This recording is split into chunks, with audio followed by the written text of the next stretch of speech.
dangerous, you know, not just for the chance that you might lose a load or have your trailer fall off, but there's a good chance that you can have some pretty serious accidents involving towing. And so let's take a little bit of time to talk about some things we need to know and that we need to make sure we're verifying and being aware of as we are working with trailers. So there's different kinds of trailers that we often use. Sometimes we see just these little lightweight utility trailers that we may use for hauling around landscaping equipment or something. Utility trailers, flatbeds, you know, could be a enclosed trailer, or it could be something that you're hauling equipment on, like a boat or some other equipment, you know, or it could be a gooseneck trailer where it actually connects the trailer above your axle instead of off the back of your truck. And so each of these is going to present a little different towing situation and understanding that's necessary. Let's take a minute to talk about the hitch. This is probably one of the most crucial points that we need to be aware of when we're preparing to tow and to keep us safe when we're towing. These connections, and there's several connection points here that we need to make sure are in good condition and are secured. Remember that as you're looking at your hitch, whether it's your drawbar, your receiver hitch, your bumper hitch, your fifth wheel, the tongue on the trailer, whatever, you know, the components of the hitch are that we're looking at here, the weakest link is going to determine what your total, you know, towing capacity is. If you've got a 5,000-pound ball on a 12,000-pound hitch, then obviously, you know, your towing capacity is limited to that 5,000 pounds. Safety chains are an important part. It's kind of scary to think about having a trailer fall off, and the safety chains will help keep that trailer somewhat under control. So when we're towing, we always want to have that safety backup, have those chains connected properly. We want to make sure that those chains are crisscrossed under the hitch. So the right chain connects to the hitch on the left side and vice versa. That creates a cradle under the hitch. Should the trailer fall, the tongue can drop into that little X cradle that's being created there. We also want to make sure that these chains are sufficient for the job to be done. That, you know, for a heavy trailer, we've got some heavy chains that will be able to help control that trailer should that hitch fail. And those need to be in good condition. We need to take a look at the links on that chain from time to time and see if we're getting unusual wear in the links, or maybe on the bottom of the links where they hang down. Sometimes those links may drag on the asphalt, which could cause some wear to the chain. And so we need to make sure that that chain is in good connection, and that where the chain connects to the trailer and to the hitch are also in good condition and adequate for the job to be done. Electrical connections are obviously important. We need our lights to work, help us communicate with others around us, and help us be seen, but also your electrical connection. If you're towing a bigger trailer, a tandem axle trailer or bigger, that's going to also control your trailer brakes. So we need to make sure that that connection is working, that it's secured so that it's not going to wiggle apart while we're driving down the road and lose your trailer brakes or lose your signals. So check that connection. We're going to make sure that's working. And in a little bit, we're going to talk about, you know, doing that before you roll inspection on the vehicle and making sure those lights and everything are working. Another component that we're looking at here is the drawbar. If you're using a receiver hitch, this drawbar, you know, goes into that receiver and locks in place. And so this is one connection where that drawbar is fitted into the receiver hitch on your truck. That drawbar is going to be stamped on the bar what its, you know, total vehicle load capacity is, or its total towing capacity there. And it's also going to have a list stamped in there of its tongue weight. And so, you know, we need to be aware of that. Again, being aware that our weakest point is going to be, you know, what limits us in our towing capacity.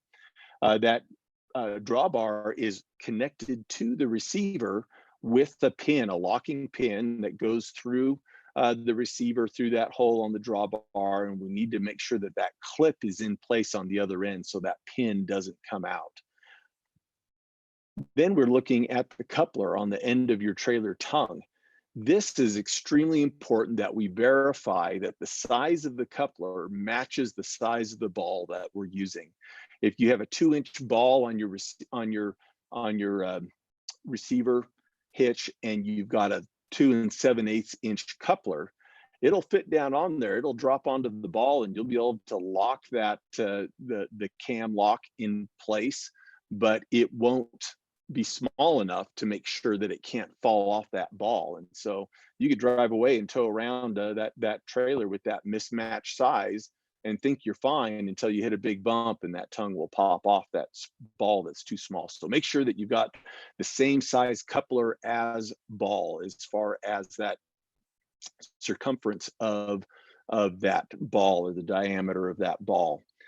We want to make sure that this cam lock is working. When you push that cam lock down, it slides, a locking mechanism under the sphere of the ball to make sure that if we're using the right size ball, that it's not going to come off when we hit a bump.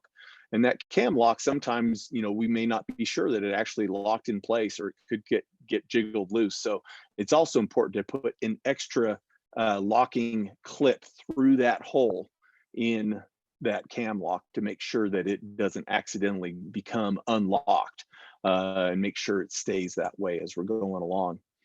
The ball will also have stamped on it its weight capacity.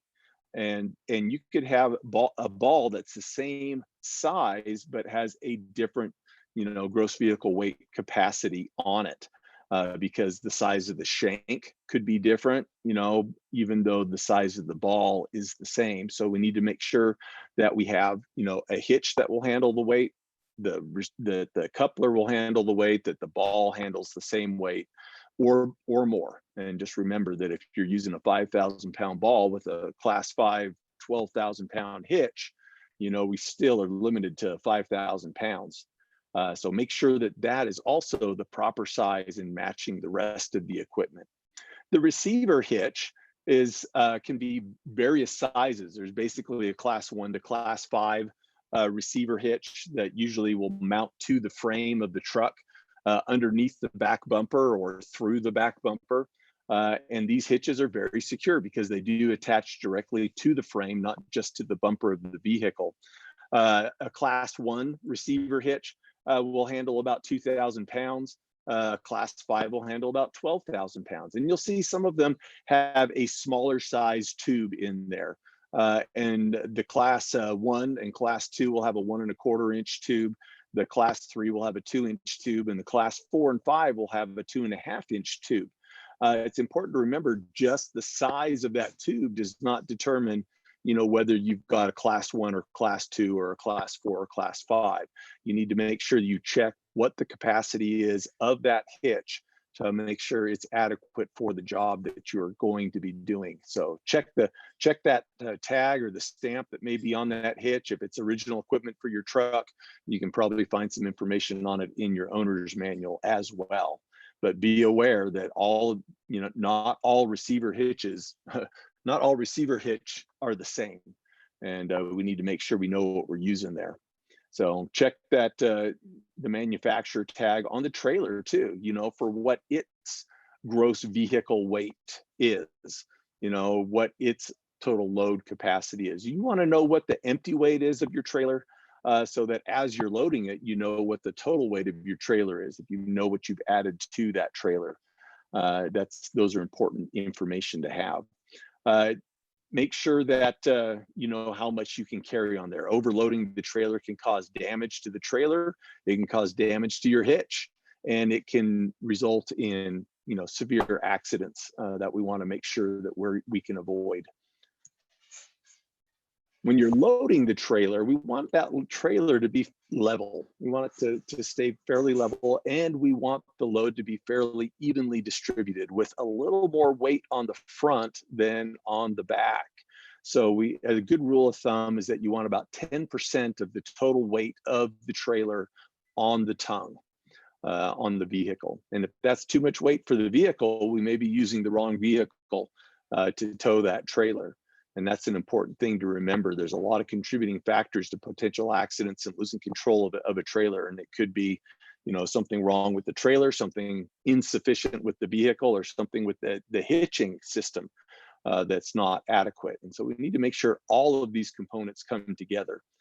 So you want a little bit more weight on the front. That helps keep control of the trailer. It helps keep you from putting too much weight on the back of your vehicle, which can cause steering problems, or too little weight. It can actually, the trailer, if it's got too much weight on the back of the trailer, could actually pull up on the back of your truck, which could cause braking issues as well. So make sure that you're evenly distributing the weight of that load with a little extra on the front, and be careful not to overloading a trailer could cause your axles to get bent. It could cause your wheel bearings to fail and your wheels to fall off. I've had it happen.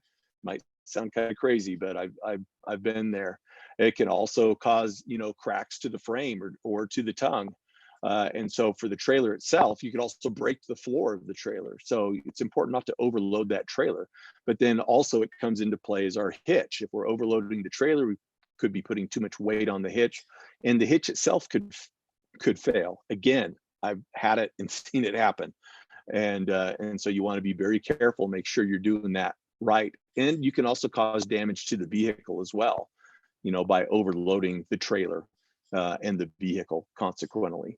So often you've probably gone down the road, maybe you've had this happen to you before, where you've been towing a trailer and you get a little bit of trailer sway going on. That can be really scary, especially when that trailer really starts swinging. If you're towing a trailer and you're getting some sway back there, the best thing to do is to take your foot off the gas. You don't want to slam on your brakes, but you do want to take your foot off the gas and drive a straight line. As you take your foot off the gas and drive a straight line, that sway should calm down as you go in there. If you start putting too much steering input trying to correct that, you could easily lose control of the trailer and your truck at the same time. The sway will happen often because we have too much tongue weight on the trailer, that we're it's affecting our ability to steer the vehicle. It could also happen because of too little tongue weight. So again, that even distribution is really important when we're loading that trailer. And it could also be a matter of the vehicle being overloaded. If you've got a vehicle, say you're towing a 12,000 pound trailer with a half-ton pickup truck, a lot of your instability could come from the fact that the truck is overloaded and is beyond its capacity, not just whether the trailer is overloaded or not. If you have issues with trailer sway and you're looking for solutions, obviously the first thing to look at is the weight distribution of your load. But also we want that trailer to be fairly level. When you have your drawbar, you have a variety of different types of drawbars. You can have them that rise or lower or drop down, where the ball sits. And that allows you, by selecting the proper drawbar, to have your trailer sitting level. If the trailer's tilting down, and the tongue's hanging really too close to the road, then that can cause, weight distribution over that axle and instability in the trailer. And the same thing if you have the tongue sitting too high. So make sure that you've got a drawbar that has the proper rise or drop for the trailer that you're towing compared to the height of the vehicle that you're towing. Also, you could just have a hitch that's not sufficient for the weight or the load that you're putting on there. Maybe it's within the weight limit, but it's still not tracking very well. And there's equipment that you can get that can help solve that as well.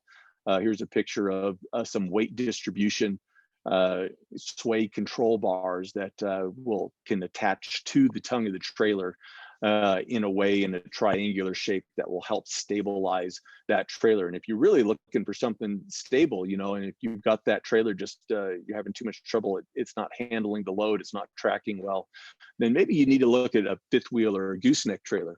That will give you the greatest stability and control, is having that trailer that connects over your rear axle on that gooseneck hitch or that fifth wheel hitch.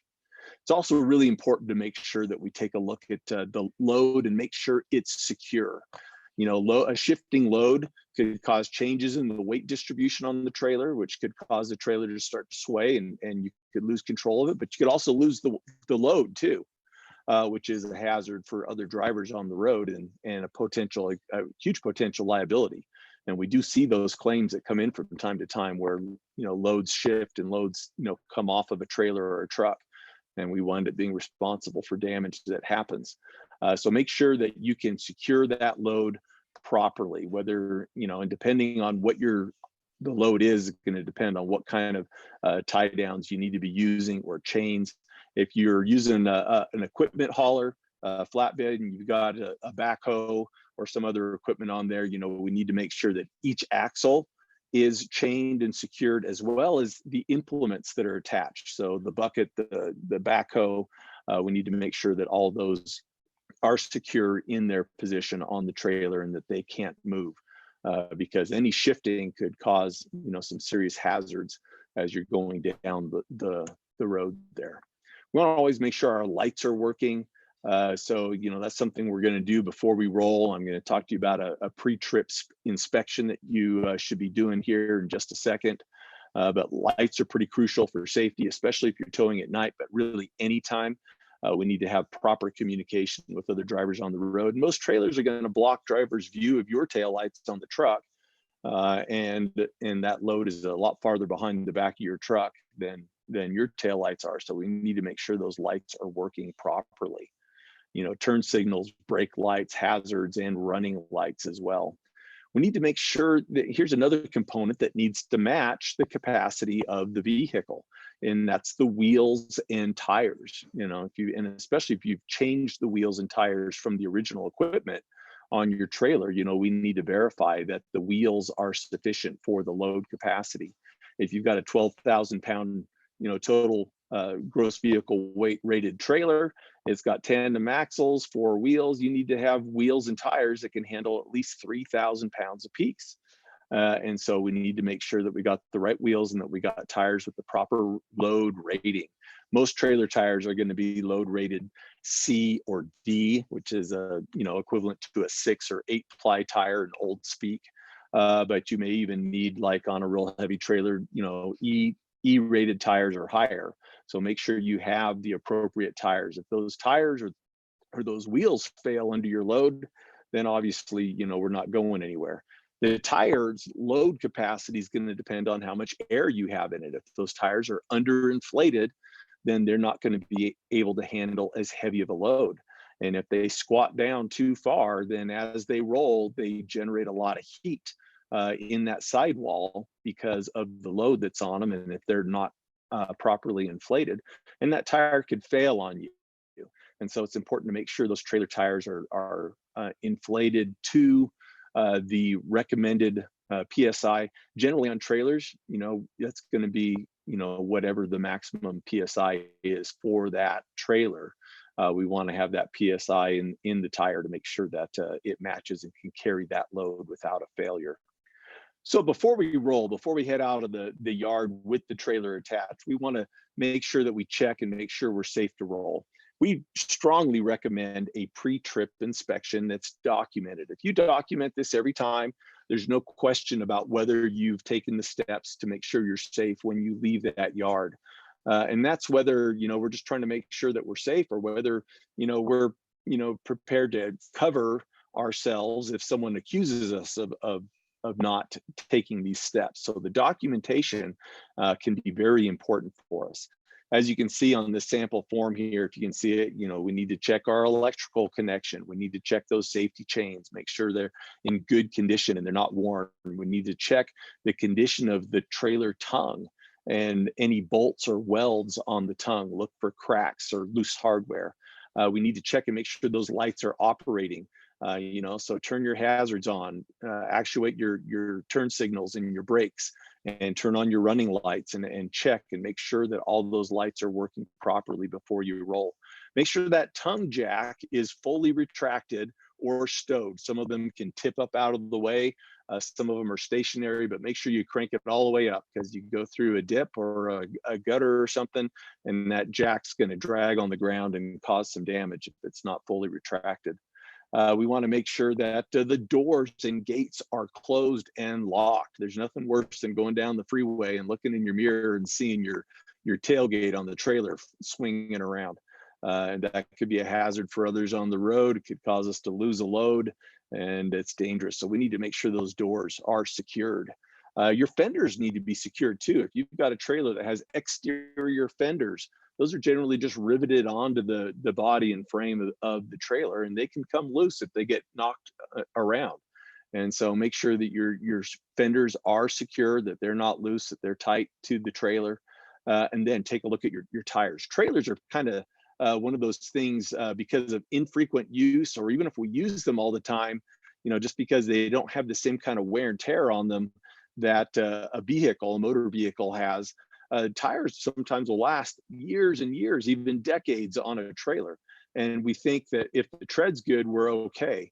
But trailers also tend to sit out in the sun a lot. A lot of trailers don't get stored inside, and that UV damage will cause the rubber in those tires to break down. And so it's a good idea to look at the trailer tires, look for cracks in the rubber in the side of the tire. If you're starting to see a lot of deep cracks in the rubber on the sidewall of the tire, it's probably time to replace that tire, even if it has lots of tread on it still. And then, make sure those tires are inflated and that they are the proper load rating for the trailer.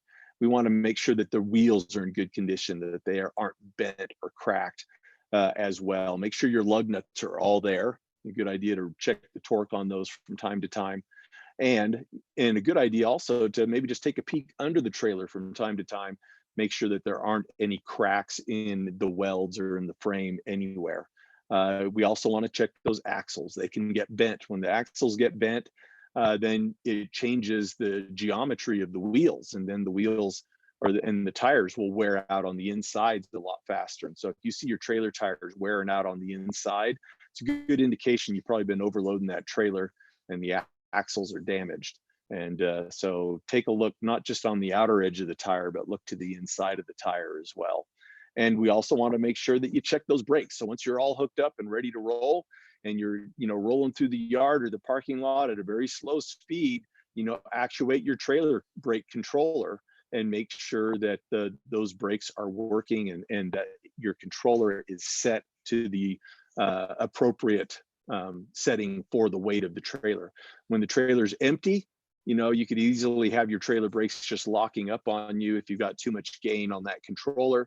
And likewise, if the trailer's loaded really heavy and you haven't turned the gain up on that controller, then you could very likely have trailer brakes that aren't doing you a whole lot of good when you're rolling down the road. So once you got it loaded, then and at the weight you're going to be towing at, then just give those trailer brakes a test to make sure they're not locking up, and make sure you can feel them working, before you pull away. And just before you go again, even after you've gone around and done this pre-trip inspection and documented everything, before you actually leave, take a peek one more time to make sure that jack is raised or stowed. Make sure the coupler is locked in place with a pin. Make sure that that drawbar also has the locking pin with the clip in place. We had an experience at a conference a few years ago we were down at the Dixie Center, and we backed the truck up to the trailer after the conference was over on Friday, and hooked the trailer up and drove away, and our drawbar slipped right out of the receiver hitch. Somebody at the conference had lost their locking pin for their drawbar, and they decided to borrow ours. And luckily that came off right there as we started to roll, and didn't wait until we were out in the street to fall out. And so that was something we should have made sure we took a peek at. Always look and make sure that that pin is there and that it's locked in place, because people will take those and leave the hitch in place, and it's real easy to not catch that one. So always double check that. Make sure your chains are crisscrossed and attached in good connection. Make sure that electrical connector is working, and make sure those doors and gates are closed. Your mirrors, you need to be able to see down the side of your trailer. And so if you can't see down the side of your trailer, you probably need to get some bigger mirrors on your truck, that will get out there, depending on how big and how wide your trailer is. You want to be able to see down the side of the trailer, see who's coming up alongside the trailer. And I also like to be able to see the tires on the trailer while I'm towing. If I get a flat tire on the trailer, I may not notice it like when you get a flat tire on the truck. And so I keep those mirrors adjusted so that the bottom of the mirror, I can see the tire. And I know that, if it's got some damage or not, and I can stop quickly if that tire goes flat because I can see it back there. Your mirrors are important for being able to back the trailer appropriately as well. So make sure you've got good mirrors for the trailer that you're using, and make sure you've got them appropriately adjusted so you can see what's going on around you. When you're pulling, remember, that the size of your trailer may be bigger than, what you're used to with just the size of your truck. The trailer may be wider than your truck, especially the fenders, with exterior fenders.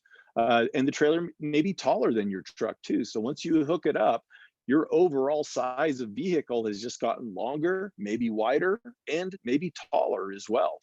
And so we need to make sure we keep that total size of our vehicle in mind as we're towing. And obviously, when you're towing, you need to understand how the trailer tracks around corners so that you can give yourself the extra space that you need going around a corner. Different trailers, different lengths of trailers are going to track different. A gooseneck trailer is going to track different than a trailer attached to your receiver hitch. A 30-foot trailer with the axle, 20 feet behind the back of your truck is going to track, a lot wider or a lot narrower around a corner than your truck is. And so you need to make sure you're familiar with that so you can keep that trailer on the road and not have any unwanted collisions as you're coming around corners and so forth. Stay alert, be aware. And that's another time when having those mirrors adjusted properly can be really helpful. You're coming around a corner and you're not sure how much of the corner your trailer is going to cut. Have that mirror where you can see the side of your trailer as you're coming around that corner, and if those tires are clearing safely around your turn. Just general handling, some things to keep in mind is watch your speed. You can't drive the same high speed, towing as you can with the truck empty. And lots of times when that trailer starts to sway, it may start to sway more at higher speeds for a variety of reasons. It could be the load as well as aerodynamic conditions, that the air passing by the trailer may have an effect on it as well. So keep your speeds down when you're towing. Remember to keep your turns wide. And if you've got a towing gear or a tow haul mode on the truck, that can help your towing be a little easier, can save some wear and tear on your transmission because it can prevent that transmission from shifting more than necessary as you're going up hills. Avoid sudden stops. And remember, when you put all that weight behind you and that extra length of that trailer, it's going to take you longer to bring that whole vehicle to a stop. So you need to give yourself more space between you and the vehicles in front of you when you're towing. A basic rule of thumb is for every 10-foot of trailer that you're towing, give yourself another 1 second of following distance. But that doesn't totally take into account, how heavy the trailer is and so forth. So make sure you give yourself lots of room. If traffic stops suddenly, you want to have lots of space to bring yourself safely to a stop. And so give yourself that room. Slow down on bumps and going over railroad crossings. The suspension on your trailer is a lot different than the suspension on your truck. Your truck may soften out the hump on that railroad crossing a lot better than the suspension on the trailer does. And so that trailer is going to get jolted a lot harder hitting that bump or going over that hump than what you're feeling in the driver's seat. And that could cause damage to the trailer. It could also cause damage to your load or cause your load to come loose as well. So slow down over those bumps and humps and pay attention for that sway. If you see that sway, get your foot off the gas and slow down. Think about readjusting your load or different equipment. Weather can have a big impact too. You get some crosswinds blowing against a trailer that has high walls on it, then you're going to feel that thing pushing your vehicle around. And the wind pushing your trailer one direction is going to push your truck the other direction. And so another reason to be very mindful of your speed, keep your speed down and be cautious when driving in high winds. Wet roads can be a problem too. That trailer can slide around. That trailer could even hydroplane just like your vehicle could. So especially if you don't have sufficient tread on the tires to handle the water on the road, you could find your trailer fishtailing in water or losing traction back there. And also make sure that you're taking precautions with your ability to bring that vehicle to a stop. and be careful with hitting those brakes suddenly if your trailer is swaying, because that could just cause the trailer to come out of control even more. Even more reasons to make sure you have more space when you're towing a trailer, because when things go wrong, you need a lot more space with the trailer hooked up to you than you do with just a single vehicle. Backing a trailer, a lot of us take great pride in our ability to back a trailer, and hopefully, it's not poorly placed. That's a tricky maneuver to back a trailer, and it's something that should be done with a lot of caution. Don't be afraid or embarrassed to ask someone to spot for you as you're backing that trailer. It doesn't mean that you're not good at what you do. It means you're smart, and you want to make sure you don't cause any damage. So get that spotter back there. Remember basic rules of spotting. If you can't see your spotter, stop. We don't want to run over a spotter, and make sure you're in communication with that spotter. As you're backing, get out and look around. Make sure that you see your angle of approach and where you're going, and that you've identified the obstacles. As you're steering your trailer, your vehicle's also kind of moving in opposite directions as your trailer. So you need lots of space around you for those backing maneuvers, especially if you have to turn the trailer around some sort of arc while you're backing it. If you're backing in a straight line, you shouldn't need quite as much room, but if you have to turn that trailer while you're backing it, you're going to need room for the trailer and the vehicle's maneuvering. So, be cautious with that angle of approach. Take a look at it first. One of the tricky things with driving a trailer, if you're not accustomed to it, is when you're backing up, if you turn the wheel to the left, the trailer is going to go to the right. And so it's kind of backwards. And one little trick that I've always used is when I'm backing, I move my hand from the top of the steering wheel to the bottom of the steering wheel. And then when I move the steering wheel to my right, I know that the trailer is also going to go to the right. It just kind of helps me keep track of it when I'm backing up a trailer. So that's just a little trick. Some other things we need to be looking at is the sides of the car and the trailer as we're backing that up with objects that are around us. And make sure that you're aware of your blind spot. You're not going to be able to see what's behind the trailer. And that's a really good reason to make sure you've got that spotter in place. Move slow. There's not really any reason to back up a trailer fast, except to try and say that you're somehow super talented or something. We don't need that. Always move very slowly when you're backing a trailer. And remember, we want to do real slight steering input as we're turning that trailer. The distance between your hitch and your axle is going to determine how quickly your trailer turns as you give steering input. A real small little utility trailer, with a short tongue that's not very long, a little bit of steering input is going to make that trailer jack around really fast. And so the shorter that distance between your hitch and the axle, the more careful you need to be with your steering input. If it's a longer distance, then it gives you a little bit of flexibility, and it's a little forgiving with that steering input.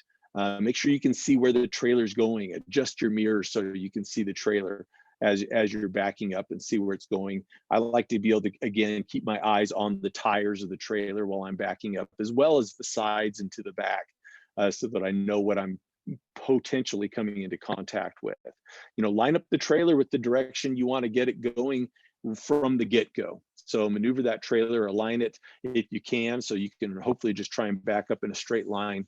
And again, if you get out of kilter a little bit and you need to pull up and start over again, don't worry about it. It's better to get it right than to get it in one move. So in summary, before you head out, before you leave the yard, pull out of the driveway with that trailer, make sure you've checked it out first. Do that pre-trip inspection, and especially double check, your hitch. We want to make sure that the coupler's locked, that the drawbar pin is in place with the clip. We want to make sure that our chains are attached, that our electrical connections are attached, and that our doors and gates are all locked, and that our load is properly secured. And double check it again before you drive. It just takes one little thing missing in all of those to have a disaster down the road. Weight distribution, make sure you load the trailer properly. Again, 10% of the total load over the tongue or on as for your tongue weight will help that trailer handle better. And having your trailer as level as possible will also help it handle better. You're responsible. Once you hook this trailer up to your vehicle, it's part of your vehicle. And you need to be aware of every inch of it, top to bottom, side to side, and front to back, and keep that awareness high. Be cautious and give yourself that extra space that you need to make this trip safely. Any questions? Folks, go ahead and type your questions into the chat box and we'll get Doug to answer those right now. Good job, Doug. That was a great synopsis of what we need to deal with trailers. That definitely can be a scary and dangerous situation if we don't have those taken care of, like you say. You can type those questions into the chat box and we'll get Doug to answer those now. I haven't asked Brent to chime in on anything. You got anything to add, Brent? He's been nothing else. Great job, Doug. Appreciate the guidance on that. You know, an additional thing I would just mention is to remember your trailer maintenance. You know, we think about maintenance on our truck. You know, your trailer needs some basic maintenance as well. If you got trailer brakes, they're going to need attention from time to time, adjustments or replacement. And your wheel bearings will also wear, especially if it's a heavy trailer, you're putting a lot of weight on there. Those wheel bearings will wear and get loose over time. And so it's important to make sure those wheel bearings, you know, are staying tight, greased, so that they will last. That's a weak point where you could have a failure pretty easily. I had a wheel come off of the trailer I was towing one day and I didn't even realize it. It was a tandem axle trailer and one of the four wheels came off because, you know, the bearing had gotten worn. And I looked in my rearview mirror and I saw about a quarter of a mile of freeway behind me was totally empty because every car behind me, you know, came to a screeching stop as one of my, you know, trailer tires started bouncing down the middle of the road. And I'm looking in my mirror going, gee, what happened to the traffic back there? And finally someone pulled up alongside me and started pointing back to my trailer, and I got out and there was just the end of the axle hanging there. So it's really important to be able to keep an eye. That's another reason why I always adjust my mirrors so I can keep an eye on those wheels just in case I get a flat or, you know, a wheel disappears or something like that, because you don't know, especially with the tandem axle, you may not notice it when something goes awry back there. Yeah.